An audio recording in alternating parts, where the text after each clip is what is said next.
جو 21 اپریل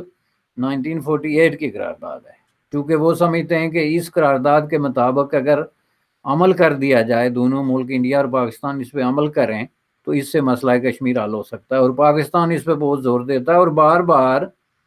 جب وہ کہیں بھی کشمیر کے مسئلے کا ذکر آتا ہے تو وہ لازمی یو این ریزولوشنز کی بات کرتے ہیں، اور ساتھ میں یہ مطالبات دہراتے ہیں کہ یو این ریزولوشنز کے مطابق اس کو حل کیا جائے۔ میری اس پہ ٹیک یہ ہے فرام ڈے ون کہ وہ اس لیے یہ بات کرتے ہیں کہ وہ جو ہے وہ پورے طریقے سے یو این ریزولوشنز کی جو نیٹی گریٹی ہے، اس کی ڈیٹیل ہے، اس سے واقف نہیں ہے۔ دوسرے الفاظ میں یہ مطالبہ جو ہے وہ بہت زیادہ اگنورینس اور مس انڈرسٹینڈنگز پہ مبنی ہے، چونکہ فیلڈ میں ایک چیز عام تاثر یہ ہے کہ یو این ریزولوشنز کوئی ایسی ریزولوشنز ہیں جن کے اندر مسئلہ کشمیر کا پورا حل موجود ہے، جس کو ہم ہیئر سے کہتے ہیں، یعنی جو کوئی ٹھوس جس کا کوئی ایویڈنس نہیں ہے، بلکہ ایک سینہ با سینہ چلتی ہوئی روایت ہے، ایک نے دوسرے سے کہا، دوسرے نے دوسرے سے کہا، اور ایون دین کے پرائم منسٹر کیلیبر کے لوگ اور even ministers of foreign affairs نے بھی یہ بات بار بار اسی طریقے سے دہرائی اس کے اندر جا کے، تو پڑھے بغیر کہ بھائی قراردادیں ہیں کیا اور ان میں یہ کہتی کیا ہے، اور میں دعوے سے کہتا ہوں کہ ان میں سے کوئی ایک بھی اگر ایک دفعہ یہ قراردادیں پڑھ لے اور اپنے کسی جو جیورسٹ ہے یا کوئی قانون دان ہے یا جو لوگ قانون فلسفہ یہ چیزیں سمجھتے ہیں ان سے ان کی تشریح لے لے، تو یہ اس کے بعد کبھی یو این ریزولوشنز کی بات نہیں کریں گے، چونکہ یو این ریزولوشن کسی بھی طریقے سے جو ہے وہ اس میں مسئلہ کشمیر کا حل موجود ہو یا نہ ہو، اس میں پاکستان کے مفاد کی کوئی بات ہے ہی نہیں سرے سے۔ یو این ریزولوشنز جو ہیں سب سے پہلے لاجکلی سمجھنے کی یہ بات ہے کہ یہ انڈین اپلیکیشن کی آؤٹ کم ہے، پنڈت نہرو نے جو اپلیکیشن یونائٹڈ نیشن میں دائر کی یہ اس کا نتیجہ ہے، اور وہ اپنی اپلیکیشن کے مطابق نتائج نکالنے میں 99% کامیاب رہے، اور اس میں یہ جو ہے پاکستان جس طریقے سے اب یہ دہرا رہا ہے کہ قراردادوں کے مطابق اور یو این اس کے مطابق، وہ ظاہر ہے ٹوٹلی اس مس انڈرسٹینڈنگ پہ مبنی ہے کہ بعض منسٹرز کو اور ان کے جو پالیٹیشنز ہیں اور لیڈر ہیں ان کو پتہ ہی نہیں کہ یہ قرارداد پیش کس نے کی، اپلیکیشن کس کی تھی، رسپونڈنٹ کون تھا اور مسئلہ کیا تھا، یہ مس انڈرسٹینڈنگ۔ تو اس میں جو 21 اپریل کی قرارداد ہے، اس میں جو امپارٹنٹ بات یہ تھی کہ اس میں یہ طے کیا گیا کہ پاکستان اور انڈیا کے درمیان مسئلہ کشمیر کے حل کے لیے، تنازع کے لیے جو ہے وہ ایک 5 رکنی کمیشن مقرر کیا گیا کہ یہ کمیشن جا کے انڈین سب کنٹیننٹ کے اندر، جو اس کا لفظ استعمال کیا گیا بر صغیر میں، جائے گا اور وہاں جا کے انڈیا اور پاکستان کو مسئلہ کشمیر کے حل کرنے میں مدد دے گا۔ یہ اس کا ایک اہم پوائنٹ تھا، اور اس میں جو 5 نمائندے مقرر کیے گئے اس میں ارجنٹینا کا ایک آدمی ایک نمائندہ تھا، کولمبیا کا دوسرا تھا، چیکوسلواکیا کا تیسرا تھا، بیلجیم کا چوتھا تھا، اور یونائٹڈ اسٹیٹ آف امریکہ کا 5واں تھا۔ یہ 5 ممبری آپ یوں سمجھ لیں کہ ایک کمیشن جو ہے وہ مقرر کیا گیا، اور کمیشن کو جو اختیارات دیے گئے یا مینڈیٹ دیا گیا کہ وہ فی الفور بر صغیر میں چلے جائیں اور وہاں پہ جا کے تو مسئلہ کشمیر کے حل کے سلسلے میں پلیبیسائٹ کے لیے انڈیا اور پاکستان کے ریپریزنٹیٹیو کے ساتھ مل کے کام کریں اور مسئلہ کشمیر کو حل کریں۔ یہ تھا ایک بڑا پریسائز قسم کا سمپل مینڈیٹ جو یونائٹڈ نیشن کی سیکیورٹی کونسل نے اس قرارداد کے ذریعے، جو قرارداد نمبر 47 21 اپریل 1948 کو پیش ہوئی۔ اب اس قرارداد کو اگر آپ کہیں کہ پاکستان بار بار اسی پہ بیس کرتا ہے، یا کچھ کشمیری لوگ کہتے ہیں کہ یہ قرارداد ہمارے رائٹ آف سیلف ڈٹرمنیشن کو مانتی ہے اور یہ بڑی امپورٹنٹ قرارداد ہے، تو ان کو میں ذہن میں رکھ کے تو یہ بات کر رہا ہوں۔ تو اس کے جو ہے 3 سٹیپ کا پروسیس تھا اس قرارداد کا، جس نے اس قرارداد کے اندر 3 سٹیپ جو ہے وہ متعین کیے گئے۔ پہلا سٹیپ یہ تھا کہ پاکستان جو ہے وہ جموں کشمیر سے جتنے بھی فورسز ہیں with the intention of fighting, for the sake of fighting, جو جموں کشمیر میں گئی ہیں ان کو ودرا کرے۔ اب یہ ایک بڑی ٹیکنیکل قسم کی بات ہے اور اس کو بہت باریکی سے سمجھنے کی ضرورت ہے کہ دیکھیں، پہلی بات یہ ہے کہ انڈیا نے جو یہ مطالبہ کیا، اس مطالبے میں انڈیا نے کوئی اوپنلی پاکستان کو بلیم بھی نہیں کیا۔ اس کے اگر آپ الفاظ دیکھیں نا پیچھے جا کے واپس قرارداد نمبر 39، یا پنڈت جواہر لال نہرو کا جو لیٹر ہے to the United Nation Security Council, تو اس میں انہوں نے پاکستان کو ڈیفینیٹلی انگلی اٹھا کے بلیم نہیں کیا کہ یہ سب پاکستان نے کیا ہوا ہے، بلکہ اس میں یہ کہا گیا کہ یہ لوگ جو گھس گئے ہیں ریاست جموں کشمیر میں یہ پاکستان سے مدد لیتے ہیں، اس لیے پاکستان کو کہا جائے کہ یہ ان کو باہر نکالے۔ اب یہ اتنا ایک ڈھیلا ڈالا اور نرم قسم کا لہجہ اس لیے تھا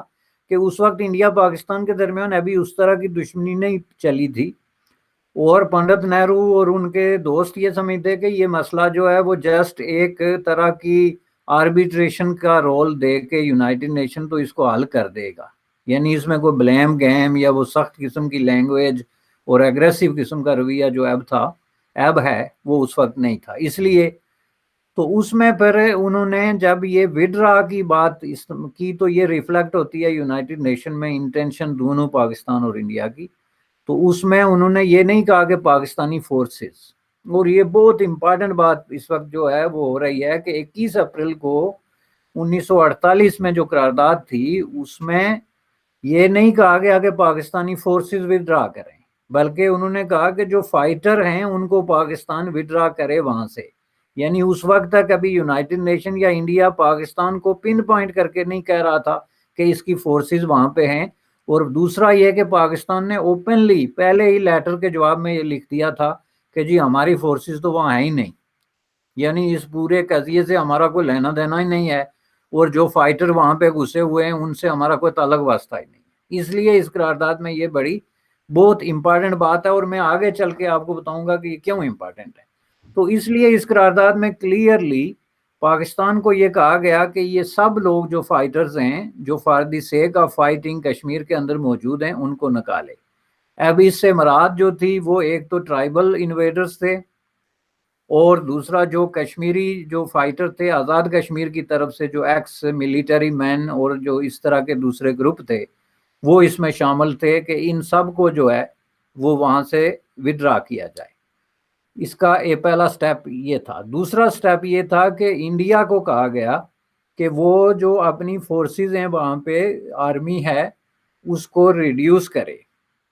اور وہاں پہ صرف اتنی آرمی رکھے جو وہاں پہ امن و امان قائم رکھنے کے لیے ضروری ہے۔ یعنی اس کے دوسرے سٹیپ کے اندر کلیئرلی جو انڈیا کی اپلیکیشن تھی اس کی روشنی میں یہ شک جو ہے وہاں پہ رکھی گئی، جس کا مطلب یہ تھا کہ انڈیا کو بہرحال یہ اختیار تو ہے کہ وہاں پہ وہ امن و امان کے قیام کے لیے وہاں پہ فورسز کو رکھے، چونکہ ان فورسز کو وہاں پہ مہاراجہ ہری سنگھ یا کشمیر کی جو ایڈمنسٹریشن ہے اس نے امن و امان قائم کرنے کے لیے بلایا ہے، لہٰذا اس میں جو زیادہ فورسز ہیں ان کو تو وہ نکال دیں، لیکن جس حد تک لا اینڈ آرڈر برقرار رکھنے کے لیے ضروری ہیں ان کو ریڈیوس کر کے وہاں رکھا جائے۔ اور تیسرا یہ ہے کہ وہاں پہ تیسرا بڑا اور بہت امپارٹنٹ جو پوائنٹ تھا اس میں، اور اسی کی بنیاد پہ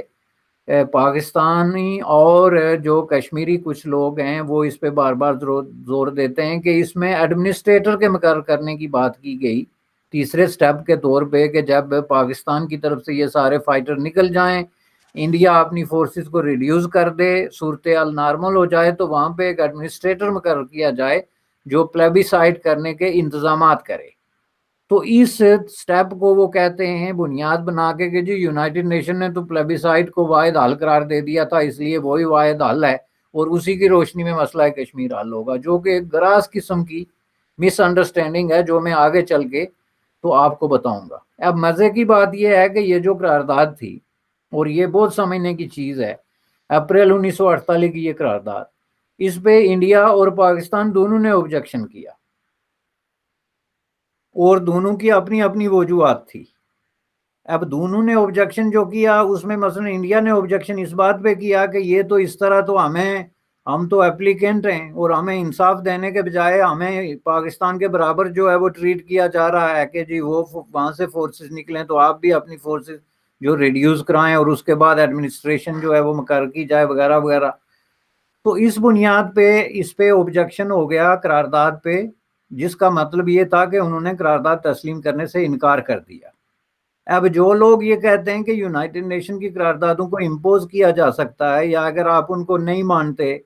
تو آپ کے اس کے خلاف کوئی کاروائی کی جا سکتی ہے اس کا آپ یہ دیکھ لیں کہ انہوں نے آن دا اسپاٹ یونائٹڈ نیشن کے اندر ہی اس پہ آبجیکشن ان رائٹنگ دے دیا کہ ہمیں جی یہ قرارداد منظور نہیں ہے۔ اب اس پہ جو ڈسکشن ہوئی اس کی روشنی میں انہوں نے یہ کہا کہ جو آپ کا میڈیٹر اگر آپ کوئی مقرر کرتے ہیں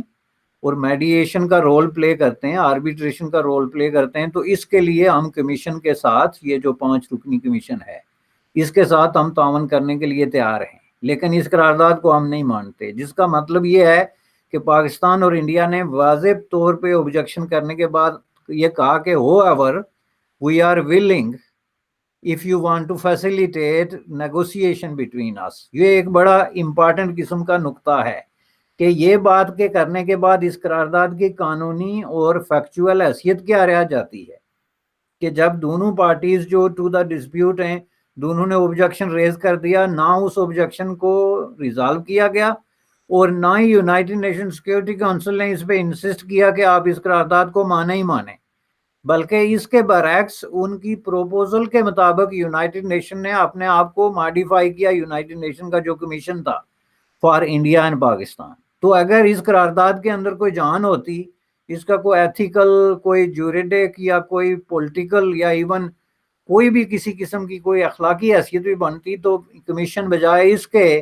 کہ انڈیا پاکستان کی تجویز پہ ہاں ہاں کرتا، وہ ظاہر ہے اس بات پہ پش کرتا کہ نہیں جی آپ یہ قرارداد جو ہے وہ مانیں۔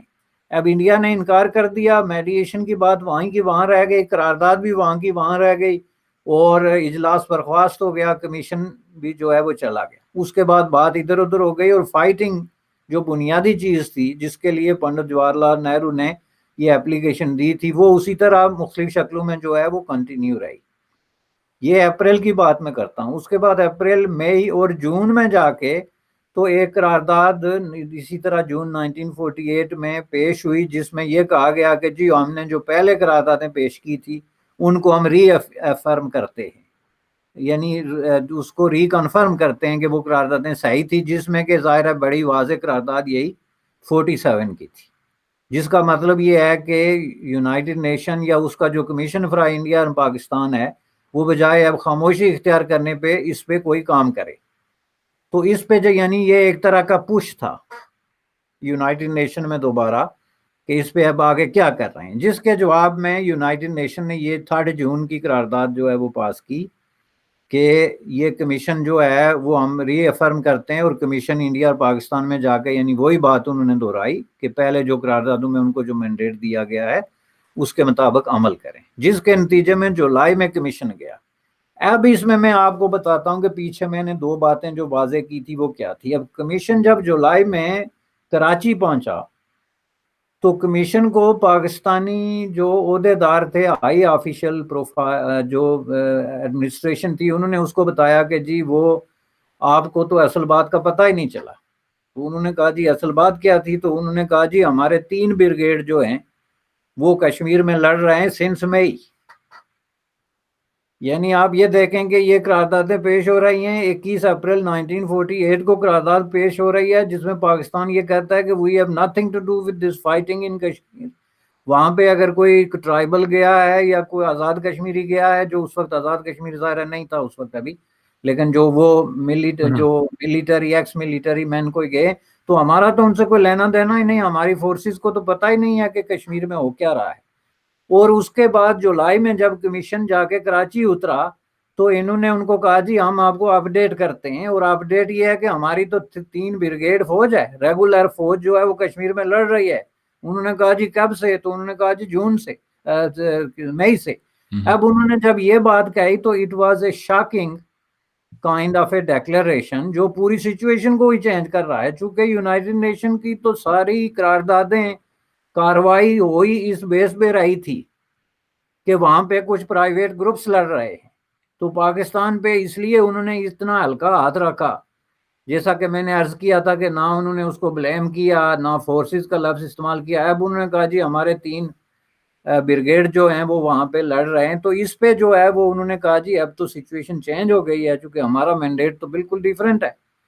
تو اس میں قراردادیں تو بالکل الگ مینڈیٹ کی بات کر رہی ہیں کہ پاکستان فیسیلیٹیٹ کرے وہاں سے فائٹر کو نکالنے کے لیے، تو یہ تو آپ کی اپنی ریگولر آرمی ہے۔ تو اس پہ پھر جناب دونوں نے کمیشن کے ساتھ جو نیگوسیشن کی تو کمیشن کے ساتھ انہوں نے ایگری کیا کہ جی آپ قرارداد چینج کریں. اب میں یہ آپ کو اصل بات جس کی طرف میں بار بار آ رہا تھا کہ 47 کی قرارداد ان کا اثاثہ ہے. That is their asset they are using. جبکہ انڈیا اور پاکستان دونوں نے ایگری کیا کمیشن سے کہ آپ 47 نمبر قرارداد جو ہے 21 اپریل 1948 کی اس کو چینج کر دیں. چینج اس لیے کر دیں کہ اب نیا مٹیریل فیکٹ سامنے آ گیا ہے. تو اس کی روشنی میں جو ہے وہ اب ظاہر ہے کہ نئے سرے سے یہ سچویشن جو ہے وہ اس کو کرنا پڑے گا. اور پھر یہ جو ہے 13 اگست 1948 کو کمیشن نے قرارداد پیش کی. اب یہ بھی ایک بہت بڑا مغالطہ ہے لوگوں کے درمیان کہ سیکیورٹی کونسل کی قراردادوں اور کمیشن کی قراردادوں میں جو فرق ہوتا ہے کہ کمیشن میں صرف 5 ممبران تھے جو کہ اپائنٹ ہوئے تھے انڈیا پاکستان کے درمیان تصفیہ کرانے کے لیے، جبکہ سیکیورٹی کونسل ایک باقاعدہ ادارہ ہے جو ریگولر ادارہ ہے یونائٹڈ نیشن کا. اس کی قرارداد تھی 47 کی. تو انڈیا پاکستان پلس کمیشن تینوں نے بیٹھ کے تو یہ طے کیا کہ ہم جناب جو ہے وہ قرارداد چینج کرتے ہیں. اب اس قرارداد میں تبدیلی کیا کی؟ 13 اگست 1948 کی جو قرارداد تھی اس میں انہوں نے کہا کہ جی سب سے بڑی تبدیلی جو تھی وہ یہ تھی کہ سب سے پہلے تو پاکستان اپنی فورسز کو ودرا کرے جس میں آرمی، ٹرائبلز اور ارریگولر اینڈ ریگولر فائٹرز ہیں. یعنی سب سے پہلے چونکہ وہ پاکستان نے جو بہت بڑا فیکٹ پہلے چھپائے رکھا، اینڈ آئی ڈونٹ انڈرسٹینڈ کہ وہ کون سا ڈپلومیٹ تھا اور کون سا دانشور تھا جس کو یہ مشورہ دیا گیا کہ آپ اتنی بڑی حقیقت کو چھپا کے تو اتنے بڑے بین الاقوامی ادارے کی کارروائی چلائیں جو کہ اس بنیاد پہ جا کے پوری فیک کارروائی بن کے سامنے آتی ہے. تو وہ آپ اب انہوں نے جب یہ کہا کہ اب یہ فیکٹ مزید چھپایا نہیں جا سکتا تو انہوں نے پھر اس میں لفظ آرمی ڈالا، ریگولر اور ارریگولر اور سارے، کہ ان سے پاکستان جو ہے وہ وڈرا کرے. انڈیا کے لیے کہا کہ انڈیا بالکل انڈیا کے لیے سیم انہوں نے یہ لینگویج استعمال کی کہ وہ اپنی کچھ فورسز وہاں پہ جو ضروری ہیں لا اینڈ آرڈر کے لیے ان کو وہاں پہ رکھے اور باقیوں کو جو ہے وہ وڈرا کرے. اور تیسری چیز جو بہت امپارٹنٹ چیز ہے اور آئی اوپننگ ہے، پاکستانی جو بہت بڑی ایکسائٹمنٹ فیل کر رہے ہیں اور فیسینیٹ ہو رہے ہیں یونائٹڈ نیشن کی قراردادوں کے ساتھ، اور جو کشمیری فیسینیٹ ہو رہے ہیں یونائٹڈ نیشن قراردادوں کے ساتھ، اس میں اس کا تیسرا اہم مسئلہ یہ تھا کہ انہوں نے یہ کہا کہ کشمیر ایشو کو according to the will of the people resolve کیا جائے.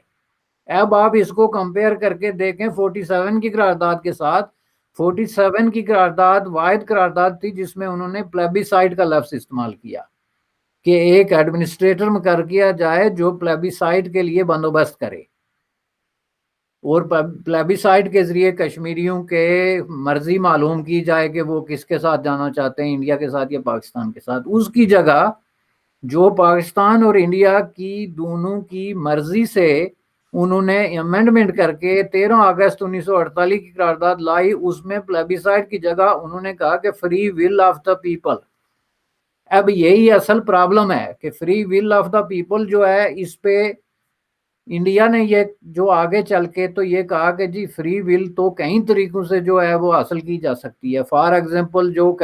جموں کشمیر میں جو الیکشن ہوتے ہیں وہ الیکشن جو ہیں وہ another recognize and a concrete form of knowing the will of the people. اس کے لیے کہیں یہ نہیں لکھا ہوا ہے کہ آپ ریفرینڈم ہی کرائیں یا رائے شماری کرائیں، بلکہ آپ کوئی بھی طریقہ اختیار کریں. تو یہ جناب اب ہم جو ہے وہ پلیبیسائٹ کرانے کے بجائے یہاں پہ ہم جو ہے free will of the people we will ascertain we will get it through free and democratic process of election. جو آگے جا کے تو پھر آگے ایک قرارداد جب ہم آگے جائیں گے بہت ساری قراردادوں کے بعد تو اس پہ بھی ایک قرارداد یونائٹڈ نیشن میں کی آئی جس پہ یہ بحث ہوئی کہ کیا الیکشن جو ہیں وہ آلٹرنیٹیو ہیں پلیبیسائٹ کی، جو کہ ایک ٹیکنیکل ایشو ہے. اور آئی ڈونٹ تھنک کہ یونائٹڈ نیشن اس طرح کے کسی فلسفے کے یا جورس پروڈنس کے کسی سوال پہ بات کرنے کی مجاز ہے، چونکہ یہ سوال اکیڈمک نوعیت کے سوالات ہیں، لیکن یہ ہم اس پہ بات کریں گے. لیکن اصل چیز یہ ہے کہ 47 کی قرارداد چینج ہو گئی، اس سے پلیبیسائٹ کا لفظ بھی نکل گیا، اس میں پاکستان کی ریگولر آرمی کا لفظ بھی آ گیا، اور یہ دونوں چیزیں جو ہیں وہ with the consent of Pakistan, یہ نہیں کہ یہ کہیں بیٹھ کے تو کمیشن نے قرارداد پاس کر لی. اور یہی وجہ ہے کہ 13 اگست کی قرارداد جو ہے 1948 کی، اس کو بھی بڑی اس پہ بنا کے پیش کیا جاتا ہے کہ جی اس میں بھی ہمارے موقف کو تسلیم کیا گیا، حالانکہ اس کو اگر آپ پوری ڈیٹیل سے جائیں اینڈ ایک ریئل ریزنیبل لیگل آرگومنٹ لے کے آئیں تو یہ 100% جو ہے وہ انڈیا کے موقف کی تائید ہے. اس میں یہ کلیئرلی پاکستان کو ایگریسر تسلیم کیا گیا. اس لیے کہ جب آپ کسی کو کہیں کہ آپ اپنی آرمی نکالیں جی، خواہ کتنی تمیز سے کیوں نہ کہیں، تو آرمی وہاں ہے تو نکالیں گے نا. تو آرمی کا وہاں ہونا اٹ سیلف جو ہے ایگریشن کا ایک بنیادی نقطہ ہے. اور دوسرا یہ ہے کہ وہاں پہ free will of the people کی بات کی گئی، جو کہ انڈیا کو ایک ڈیموکریٹک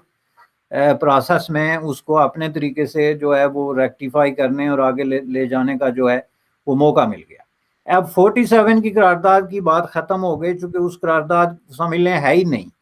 وہ صرف اب ایک ریکارڈ کا حصہ ہے ہسٹورین کے لیے یا اسٹوڈنٹس کے لیے یا آپ اور ہم جیسے لوگوں کے لیے جو ان چیزوں پہ ریسرچ کرتے ہیں یا برین سٹارمنگ کرتے ہیں ان کے لیے کہ یہ جی ایک قرارداد تھی. لیکن اس کی کوئی ویلڈ حیثیت اس لیے نہیں کہ یہ خود بخود ریپلیس ہو گئی ہے another قرارداد کے ذریعے with the consent of all concerning parties. یعنی اس میں کمیشن بھی شامل ہے، پاکستان بھی شامل ہے، انڈیا بھی شامل ہے، اپلیکنٹ بھی ہے، رسپونڈنٹ بھی ہے، اور کمیشن بھی ہے جو اس کی آربیٹریشن کے لیے جو ہے وہ اس میں آ گیا تھا. تو اب جناب یہ جو قرارداد اس کی یہ پیش ہوئی، لیکن اس قرارداد میں بھی جو چیزیں شرائط رکھی گئی، سب سے پہلے جی پاکستان کا وڈرا، اس پہ پاکستان نے کہا کہ جی ہم اگر وڈرا کرتے ہیں تو ہمارے پاس کیا گارنٹی ہے کہ جی انڈیا بھی وڈرا کرے گا، اگر ہم کر دیتے ہیں وہ نہیں کرتے تو پھر کیا ہوگا، ہم کتنی تعداد میں لوگوں کو نکالیں. اب اس پہ پاکستان نے کلیئرلی تسلیم کر لیا کہ ہماری اتنی تعداد میں جو فوجی ہیں اور اتنے بریگیڈ موجود ہیں. تو پھر اس پہ بحث شروع ہو گئی کہ جناب اس میں سے کتنی تعداد میں آپ نکالیں گے، کتنی سے انڈیا نکالے گا، اور یہ بحث ایک ان اینڈنگ قسم کے پروسیس کا شکار ہو گئی، جس کے نتیجے میں جا کے تو سیز فائر ایک واحد ایشو تھا اس میں جو 13 اگست کی قرارداد میں، اس پہ عمل ہو گیا 1 جنوری 1949 کو، 1949 میں سیز فائر کا اعلان کر دیا. وہی سیز فائر جو اب دوبارہ ہوئی ہے آگے یہ چند ہفتے پہلے، یہ بنیادی طور پر 1 جنوری 1949 کو سیز فائر ہوئی. لیکن باقی جتنے اس میں چیزیں تھے کہ پاکستان وڈرا کرے، یہ ڈسپیوٹ کا شکار ہو گیا کہ کتنے وڈرا کرے. انڈیا جو ہے وہ ریڈیوز کرے تو اس پہ ڈسپیوٹ چل گیا کہ کتنے وہ رکھ سکتے ہیں، کتنے وہ نکال سکتے ہیں. تو اس طریقے سے جا کے یہ 13 اگست والی قرارداد اور 1949 میں سیز فائر تو ہو گیا، لیکن پورے ایک سال تک کمیشن کی کئی میٹنگز، انڈیا پاکستان کے درمیان خط و کتابت، بحث و مباحثے، اجلاس، ان ساری چیزوں کے باوجود کوئی پیش قدمی ان میں سے کسی چیز پہ بھی نہیں ہوئی. گویا اگر 13 اگست کی جو قرارداد کمیشن کی تھی اس کی خلاف ورزی اسی وقت دونوں فریقوں نے جو ہے وہ کر دی، سوائے سیز فائر کے باقی چیزوں کو ماننے سے انکار کر دیا. اور یہ بات وہیں پہ ختم ہو جاتی ہے کہ ایک جب کمیشن کی موجودگی میں، کمیشن انڈین سب کانٹیننٹ میں بھی موجود ہے اور سیکیورٹی کونسل میں بھی، اس کے باوجود دو ملک جو ہیں وہ اوپنلی اس پہ کہتے ہیں کہ ہمیں اعتراض ہے. جی پاکستان نے بالکل کلیئرلی کہا کہ ہمیں اس چیز پہ اعتراض ہے کہ number of soldier we can keep اور number of soldier Pakistan India can keep. اسی طرح انڈیا کے جو تحفظات تھے بہت ساری چیزوں پہ، ریگولر آرمی کی ڈیفینیشن، جو آزاد کشمیری فوجی وہاں لڑ رہے ہیں، آیا they are the part and parcel of Pakistan military اور دے آر انڈیپینڈنٹ اینٹی. اس طرح کے کوشچن تھے جن کا تعلق بہت ہی لمبی جو ہے وہ بحثوں کے ساتھ بنتا تھا. بالآخر جا کے تو کمیشن نے دسمبر 1949 میں جا کے تو لکھ کے دے دیا کہ جی یہ ہم ناکام ہو گئے. یعنی وہ یونائٹڈ نیشن کا ریئر کمیشن تھا جس نے ریٹن طور پہ لکھ کے دے دیا کہ ہم ناکام ہو گئے اور اس سلسلے میں ہم کوئی پیش رفت نہیں کر سکتے. اب جب کمیشن کی جو ہے آپ اس کو ذرا دیکھیں کہ بیسکلی